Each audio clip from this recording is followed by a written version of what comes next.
Okay, so I think we will make a start. Just a couple of minutes ahead of schedule, but we're ready to go. People might just join us shortly. Okay, so hello and welcome everybody to today's webinar, titled ABC, a process for reviewing and designing online learning activities. With myself, John Chibnall as the host, and we have Jane, Matthew, Calvin and Claire, who are all lined up ready to talk to you this afternoon. I'm the CAS Outreach Manager for the Northwest, and this webinar is part of the CAS Virtual Showcase 2020. If you're tweeting about joining us this afternoon, please do tweet and use the hashtag CAS Virtual 20. And during this session, as I was mentioning just a second ago, we are going to take questions through the question box, and if it's okay with everyone presenting, what I might do is sort of monitor that, and if there's a couple of questions that are coming through, feed them to you as we're going, and then we can also save up a few for the end as well. Or did we just let me know if you prefer to save them all for the end? That's whatever works for you. For people that are tuning in, you'll see a orange rectangle at the top of the GoToWebinar control panel that you can use to expand and push back the menu options for accessing the handouts and the chat. We've also got a poll coming up this afternoon as well. So I will do a quick introduction and then hand over.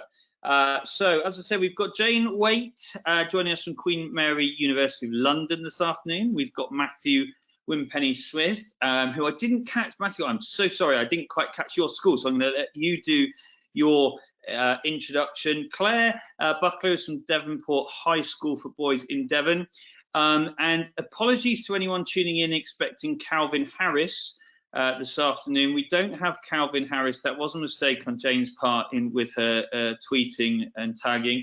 But we do have Calvin Robinson, who's joining us, who I can assure you pulls just as big a crowd as Calvin Harris.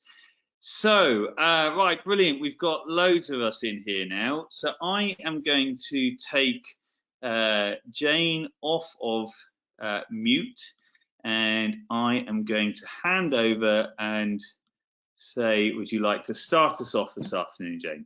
I would, and thank you very much, John, and sorry, Calvin. That was just huge apologies. I don't even know who Calvin Harris is. Is he famous? Yeah, no. He's very famous. Is he? Well, there you go. Yeah. Okay, so my name's Jane Waite, and thank you for the quick introduction, John. As he said, I'm from Queen Mary University of London, and I'm also CAS Research Working Group Chair. And what we're going to present today is part of the CAS Research Working Group activities. If you've never heard of CAS Research, then you could pop onto the CAS website and have a little look and see what we get up to. So our group have been looking at a method for developing sequences of online learning activities, specifically for during lockdown. And the process that we've looked at for this is something called ABC. And as John mentioned, we've got lots of people presenting today. And in fact, Matthew is going to be presenting the work that Nick has done, Nick Hughes. So what is ABC? So ABC was originally developed by University College London to support lecturers who were working in their universities as they were redesigning or developing new modules for their undergraduates and postgraduates. So we have to pop into our heads this idea that ABC wasn't developed for schools, it was developed for universities. So that's the first thing. But it is based on research. It's based on the research of Diana Laurillard, and so it's a kind of a research-informed process. It was originally created, I think, to support courses being developed for medics, but it's now used internationally. It's used in thousands of universities across the world to support lecturers as they're developing modules, but particularly to support them as they are including online elements in the sequences of activities. And in fact, we use it at Queen Mary University of London. We have both a set of, we have the process both generically across all of our university faculties, but we've also got a specific process that's used within our computer science department. So ABC, pop into our heads, ABC is a process for designing courses or sequences of learning activities, particularly focusing on online activities. And normally the way that it's developed is, if you look on the presentation, there's an image of people all sat around together using bits of paper and stickers, and it's a very hands-on process for introducing ABC. It's normally a 90-minute session, but then it's followed up by months worth of work to develop the courses. So completely different to what we've experienced in terms of going online. But one of the things for us to, again, pop into our heads is this idea of what we're looking for is a learning sequence which is balanced. And the way that that balance is supported is through what are called learning activities. And if you notice again in the image on the screen, which hopefully you can all see, there are little cards with different colours, and it's these cards that represent the different learning types. So what are the learning types? And it's important, this is not learning styles, so it's nothing to do with debunked learning styles, this is learning types. So the learning types as part of ABC, there's 6 of them. There's acquisition, collaboration, discussion, investigation, practice, and production. And if we say look at acquisition, the card there on the front, it has a definition for what acquisition is. So if I just read it out to you, learning through acquisition is what learners are doing when they are listening to a lecture or podcast. So that's kind of what you're doing, reading from books or websites and watching demos or videos. And that's a very passive way of learning. It's not a learning activity which makes what we know visible to our teachers, and so it's not one where we could do assessment. And very much around ABC is about seeing how we can have a balance of these different types of learning activities in our sequence of activities. So on the reverse of each of the cards is a couple of columns, and the first column is the possible or the examples of learning activities which we would conventionally use, and then there's a second column which is the digital technology alternatives. And if you can imagine, what happens is that these cards are localized to the specific setting in which they're going to be used. So at Queen Mary's we've got a set of these cards, and the digital technology examples might include things like Jupyter notebooks, because that's something that we use in order to teach programming. So there's this idea of localization, and for each of the cards there's the same thing. There's the conventional methods and then the digital technology methods. Now, what's that got to do with what we're doing in schools? So what we were interested in looking at as part of the CAS Research Working Group activities was, could we take ABC that has been developed in normal operation, normal development of online activities, to be used in an emergency remote teaching scenario, and also take it from being contextualized for use in universities to being used in schools. And that's where all these lovely teachers come in, because that's what they've done. So they've taken this university process that's normally used in over months to see if they can review what was happened because of lockdown. And one thing that's occurred that we did kind of straight away was we changed, as again if you can see on the slide, we changed the single column which was the digital kind of alternatives to being 3 different like grades of use of technology. So a low tech, a mid tech, and a high tech. And that was with a view to maybe supporting different teachers within a school who were maybe at different points in their journey. And it also could be related to the capacity of the students in terms of what they can access. But there's no point me talking about it because I didn't do it. So these guys did, and I'm really excited to find out, was it useful? Because that's the whole point. It might not have been useful. So I'm going to hand over to Claire, and we'll see if we can be seamless as we do that. So we're putting John under pressure now. So Claire should now be unmuted and the presenter. Okay, so hopefully you can hear me and see me, John. Yep. Yeah, we can Excellent. indeed. Okay, thanks. Thank you, Jane, and apologies for my very excited pressing of buttons, so we went live this morning.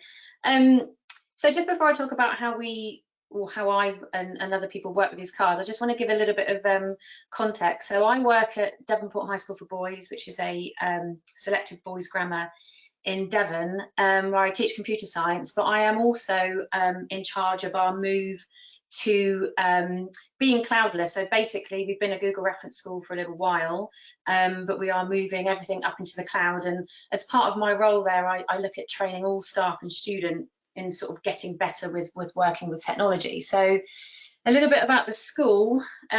All of our staff have Chromebooks. We rolled that out a year ago. That replaced legacy Windows PCs in the school, although some of them are still in action. Some people still didn't want to give them up, which was fine. With our students, we have 40% of students that took up the one-to-one Chromebook scheme, which we have, which is a parental buy-in one. But we have used Google Classroom as a VLE for about 4 years now. Our sixth form are all 100% BYOD, but we also have banks of Chromebooks in the majority of subjects. So anyone that hasn't bought into the scheme can go and grab a Chromebook.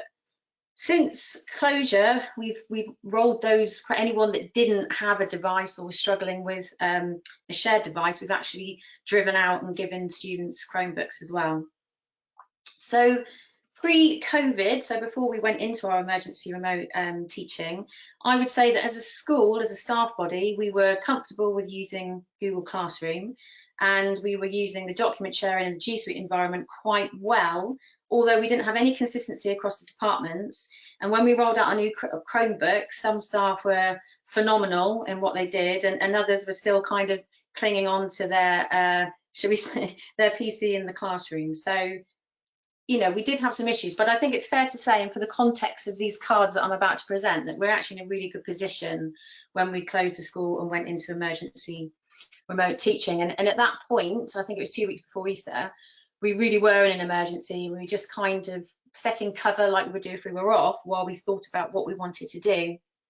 And it was at that point that I came across the work that Jane was doing with the ABC cards. So this is an example of some of the ones that I and other people online today have worked towards. It's important to understand, though, that this is related to our school. So, you know, it's not one size fits all for these, but they're a fantastic starting point. So what I did is we went to a few meetings, and then I thought about all the things that we did in class around those 6 cards, and how we could move that to what we're already doing for some teachers. So lots of teachers already using Classroom, for example, but also give other ideas, and also maybe smaller steps for teachers that still needed a little bit of hand-holding as we went through the process. So what I really like about them, and what my headmaster really liked about them when I showed him the work we were doing, is how easy they are to use. So you look down the left and you go, okay, well, I just want to present my lesson today. And then it gives you some ideas for how to do that.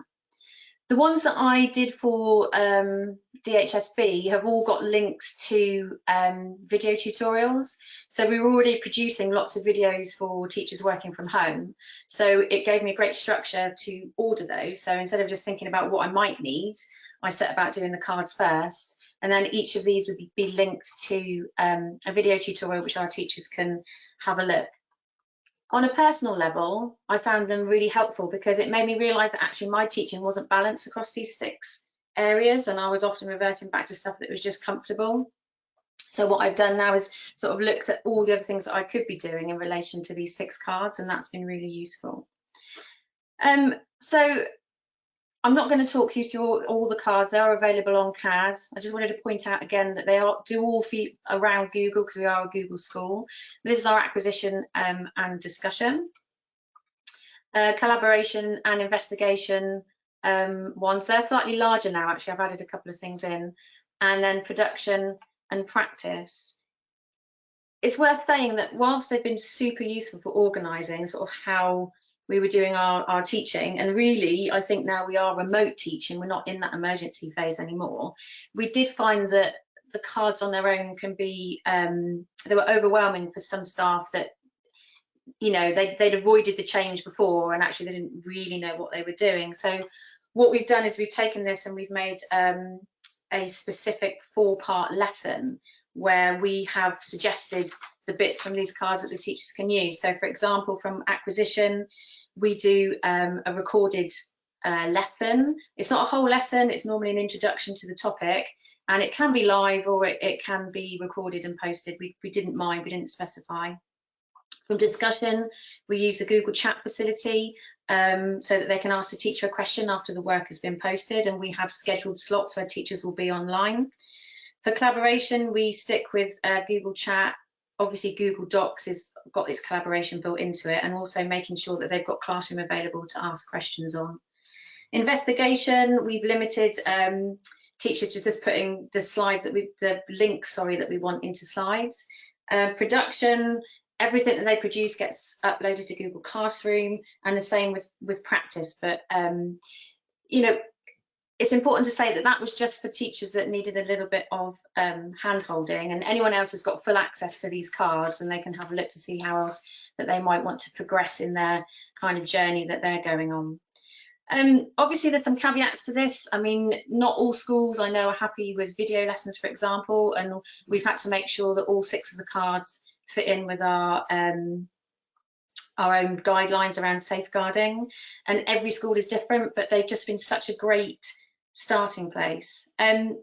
So going forward, we would like to keep the cards, or we have kept the cards. We put them all online for teachers on their tech website, so that when we get back to normality, if that ever happens, then actually we can use them to see, you know, to hopefully generate some more creativity around how we're using technology in the classroom. It's made us push our one-to-one Chromebook scheme out more, and when we go back, we're going to give everybody that didn't have a device one from our stock. And the most exciting thing about it, I think, is if, you know, and the major benefit for us for having something like this is if the school is to close again, whether it's for a local COVID closure or, you know, an old-fashioned snow day where we just have to shut the school, then we will just revert back to this way of teaching. And it's been incredibly useful and a great learning journey for me as well. So I hope that was helpful. I think now I'm going to pass on to Calvin.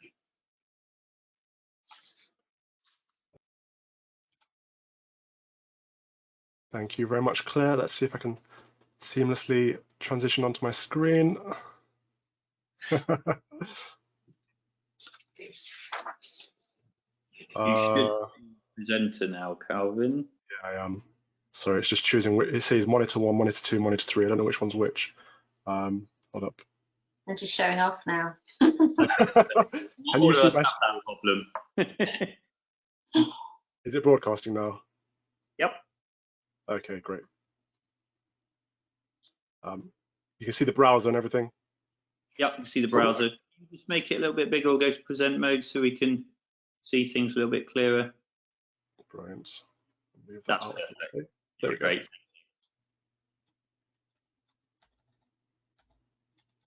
Brilliant. There we are. Sorry about that. Yeah, so I'm Calvin Robinson. Not, as Jane advertised, Calvin Harris, but I forgive you for that, Jane.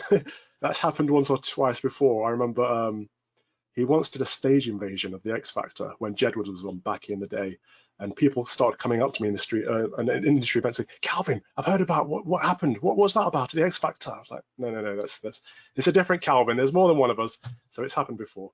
But I'm a secondary school teacher. I do a bit of part-time teaching, and the rest of the time I'm a subject matter expert for the NCCE, or the National Centre for Computing Education, which essentially means that I get to help schools with their computer science offering at secondary level, whether that's helping the schools recruit computer science teachers or looking at the curriculum, providing resources, any of that kind of stuff, just ensuring that as many schools as possible have a high quality computer science offering at GCSE.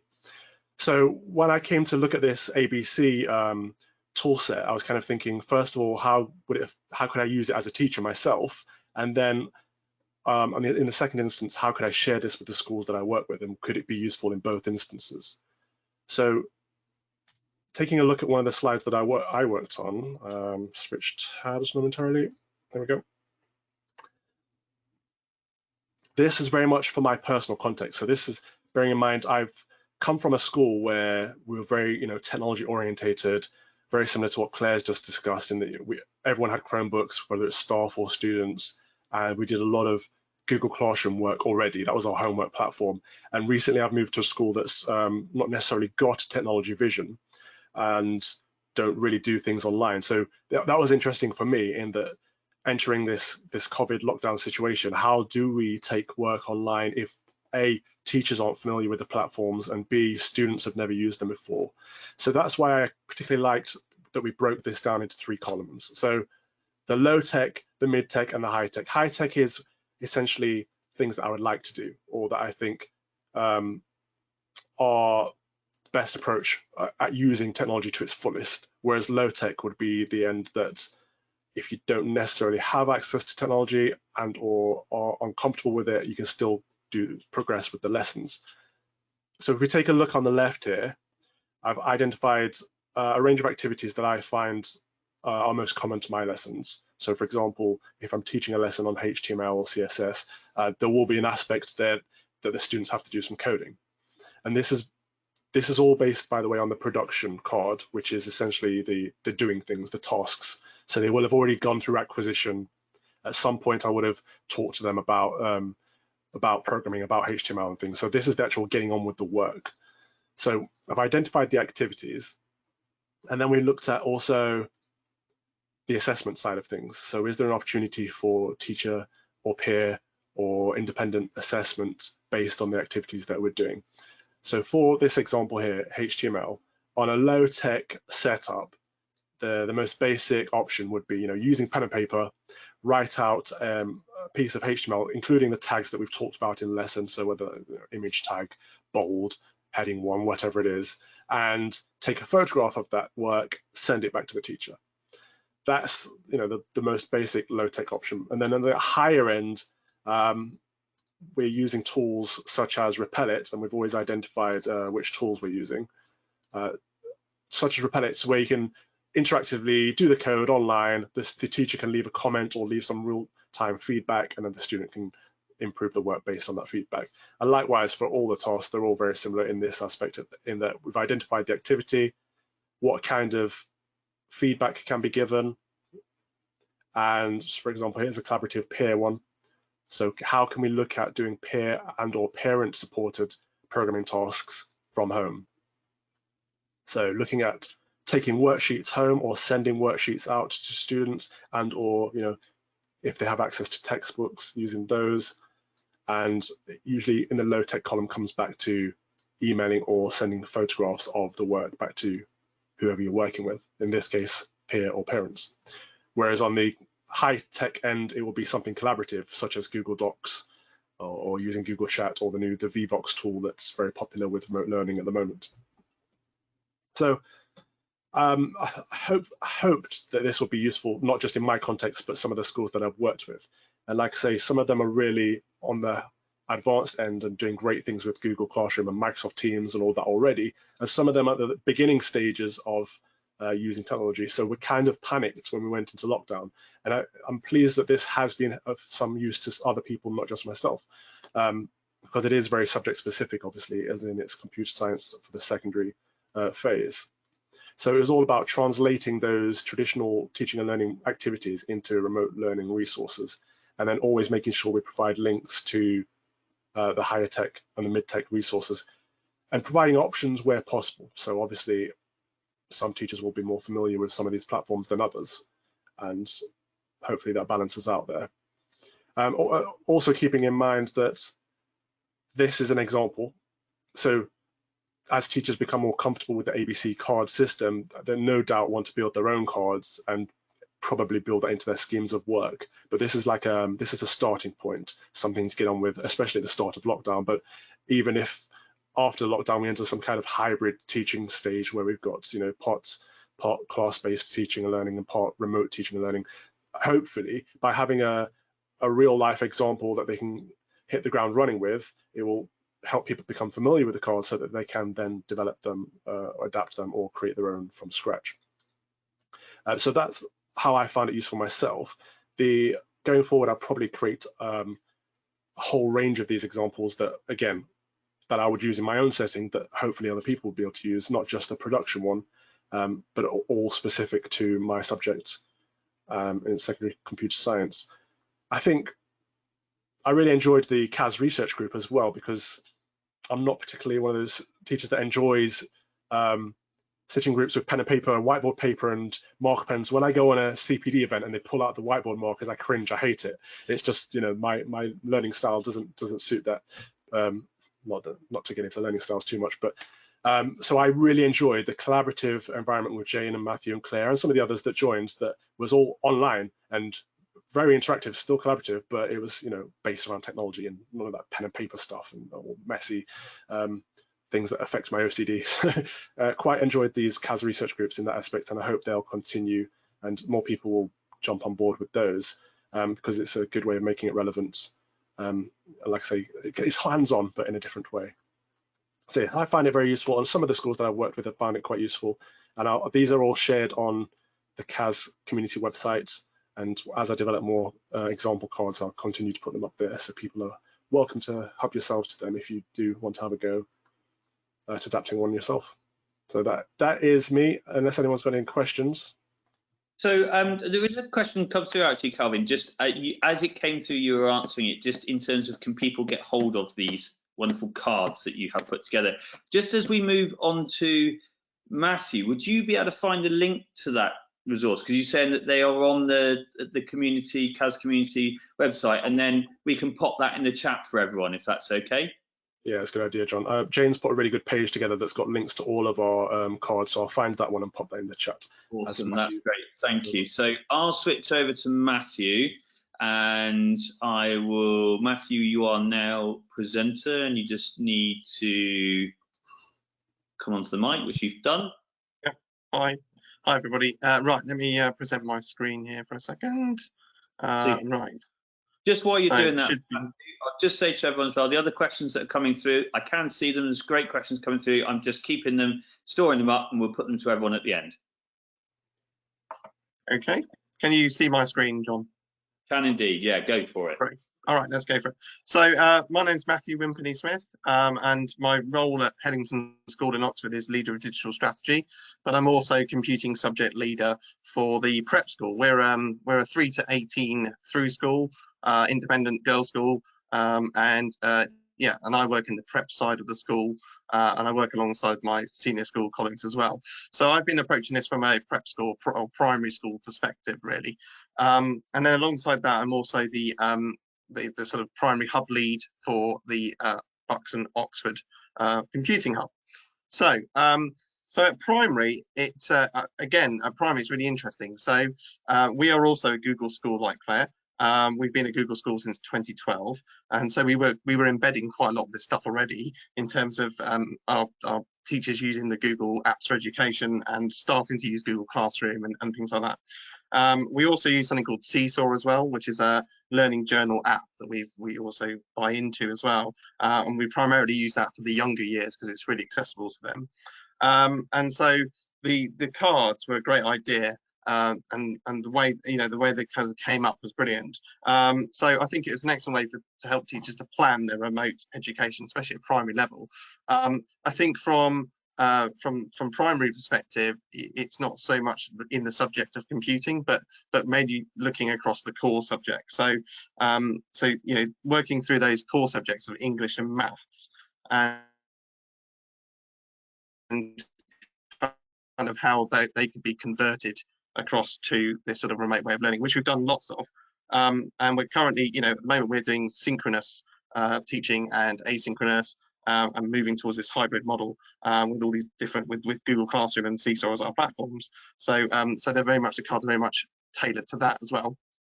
I sort of spoke to my deputy head about this, and she was very keen and very interested in it, and feels that it's definitely going to be part of our planning process moving forward. And we were sort of thrust into this online remote learning really quickly, and we didn't have a huge amount of time to get anything ready. So I think if we move to remote learning version 2, I suppose, then obviously this will be a big part of the CPD behind it, and the development of the planning behind it.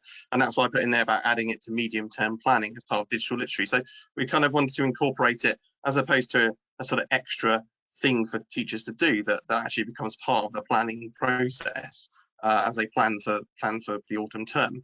So we perhaps embed some of this.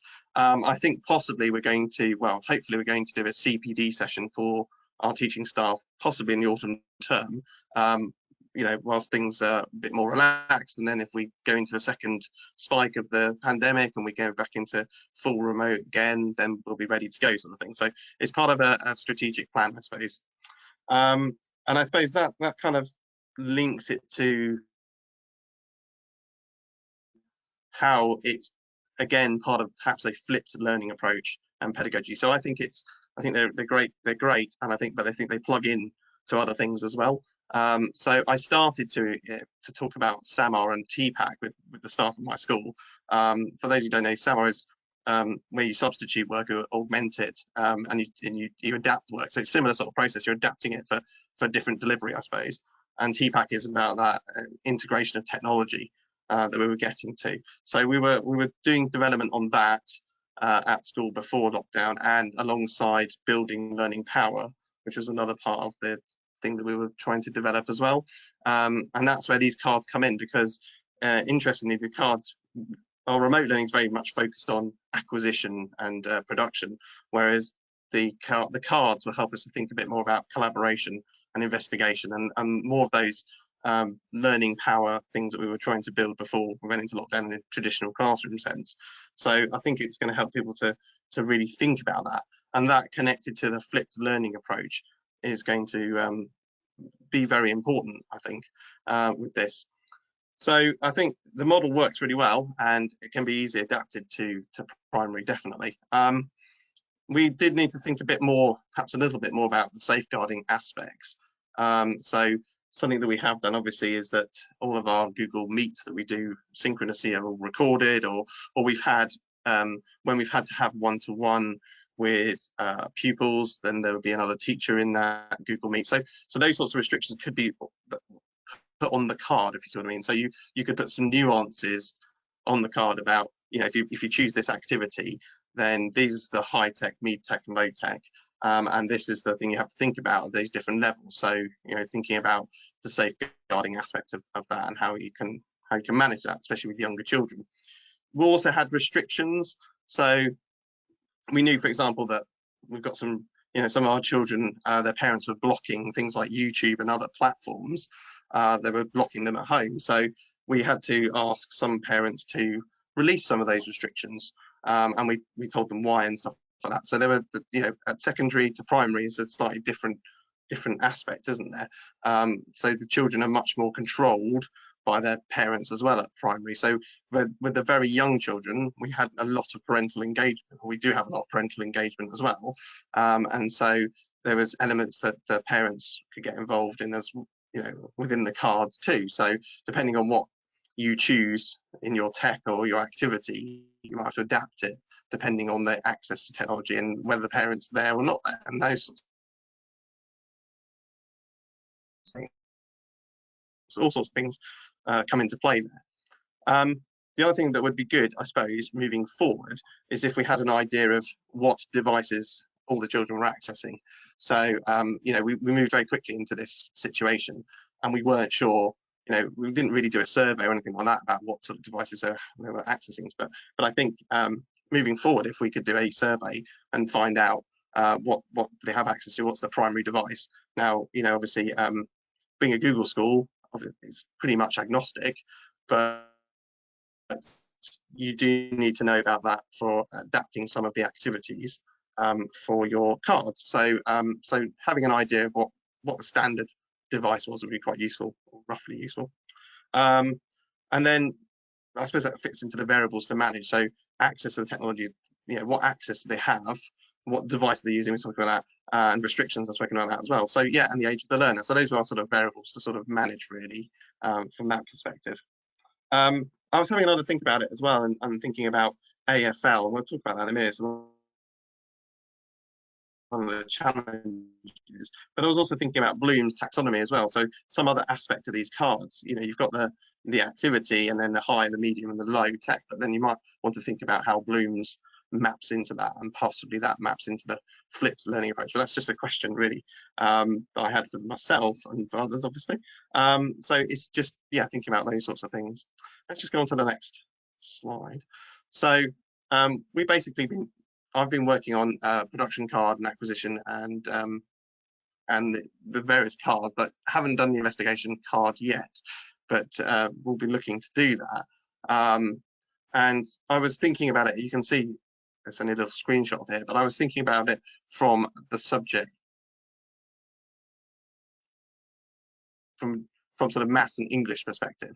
And I think something that we would probably do is get the leaders, the subject leaders of maths and English to develop these cards for their subject areas. And maybe the class teachers generally to get involved in producing these cards because our class teachers obviously deliver quite a lot of the content as well for other, you know, for the various subjects. It'd be good for them to have access, you know, and think about these cards. So not so much subject specific, but more generalist, I suppose.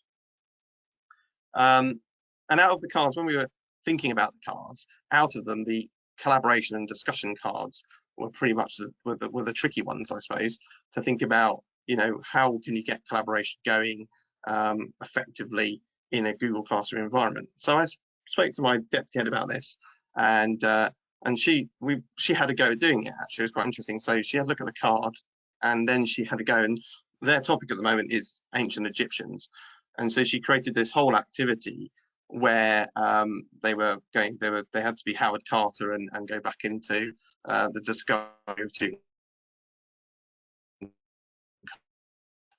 but they had to work collaboratively. And what she did was she created a Google Classroom and basically paired up the children. She created a Google Classroom for each child.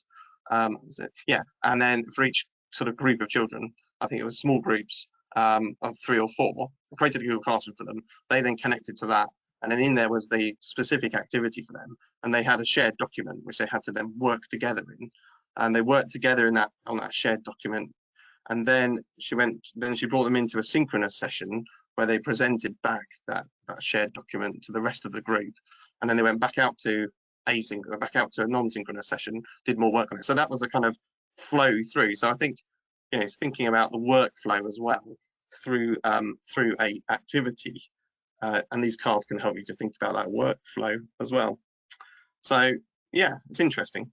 And then discussion card, again, tricky. In terms of setting up a discussion, I think we've done that through Google Meets really, and getting children to discuss in those, but then possibly having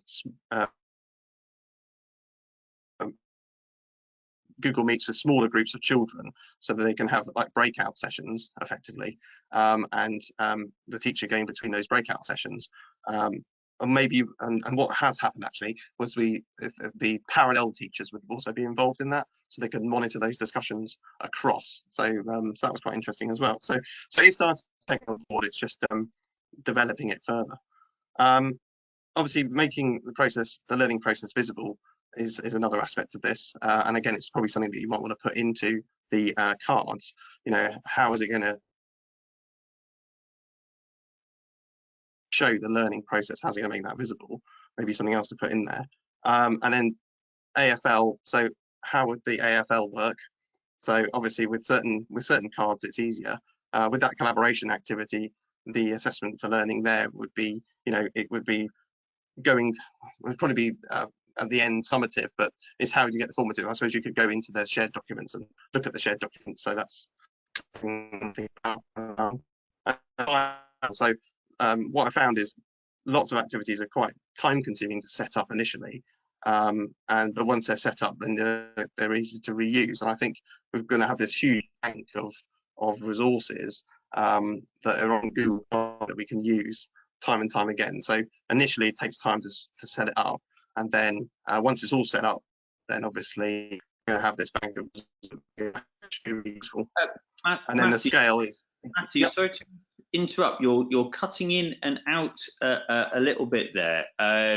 So Yep. just a little bit. I think it's coming back. I think I'm going to bring Jane back in, as well. If you can, I don't know if Jane can hear me. If we can get. Sorry, let's try. Oh no, that's the wrong way.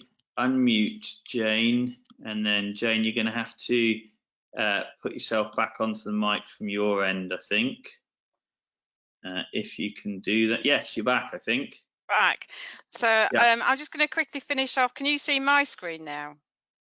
No, and that's me because I've not made you a presenter, so I'm going to make you a presenter. Here you go. Remember, I've got your poll if you want to do your poll. Yeah, we'll do that quickly. So can you see my screen now? I can indeed. Okay, so I'm going to finish because we've only got a few minutes left. So the opportunities for you, so the audience, first of all, thank you for listening, are to make your own cards. And as Calvin, Claire and Matthew said, all their cards are on the CAS website. So you can use those as a starting point, or you can kind of just create from scratch your own, and there are opportunities to use them to review your own teaching, support others, and maybe they could be useful for Ofsted if they kind of say, well, how have you even reviewed what you're doing? For ABC in terms of CAS research, there are a couple of things that I'm going to be roping people who are on the working group into next, and if you'd like to join the working group, then you can. We're going to be looking at learning wheels, which are a way for you to look at the tools that are used at the different phases.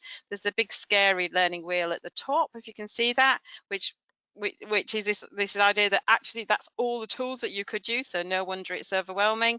But maybe for specific schools, you could look at what you're using for acquisition for a low, medium and high tech. And also I'm really keen to explore, particularly because I'm working with John Woolard's assessment working group, looking at how we can do what Matthew said, which is to look at formative assessment and AFL and how that works in lockdown. If what you can do with the ABC cards is to draw the shape of your learning activity, and you can get rockets. So all I do is I just rocket off to acquisition and do a tiny little bit of practice. But what we're kind of wanting is to see a nice overall shape. And if you get this overall shape, then there's lots of opportunities where you can plug in formative and summative assessment. But if you've got this acquisition rocket, then assessment's going to be really hard. If you'd like to take part in that, then there is a link on the page, and we've got a Zoom meeting on the 29th of June from 4 to 5 to talk about assessment in lockdown. But I'm really desperate for us to do our poll. So John Chip, can we do our poll, please? Yeah, I'm just putting that link into the chat as well, because a couple of questions have been from people saying I really want to get involved with this, so let me just pop that in there. And so Simon, James, I would recommend joining that session to get involved further, and just more of a comment and a question, just general enthusiasm from Julie Price. Oh my, data wonderful. And then let's go to your poll. So here we go. So this is, do you want to introduce it at all, Jane? The poll is, would you like to review your emergency remote teach? Yeah, provision? Okay, so here we go. There we go. So the poll should now be live for you, everyone joining us today, to have their say on whether or not they would like to review your emergency remote teaching using ABC. And thank you, I can see all the votes coming in.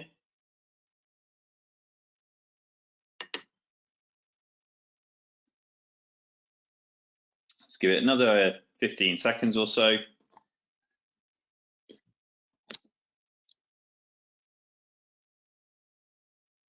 Okay, whenever I say okay, I get the last few people that vote then. Super. Okay, so here are your results, Jane. Can I see them? Can you see them?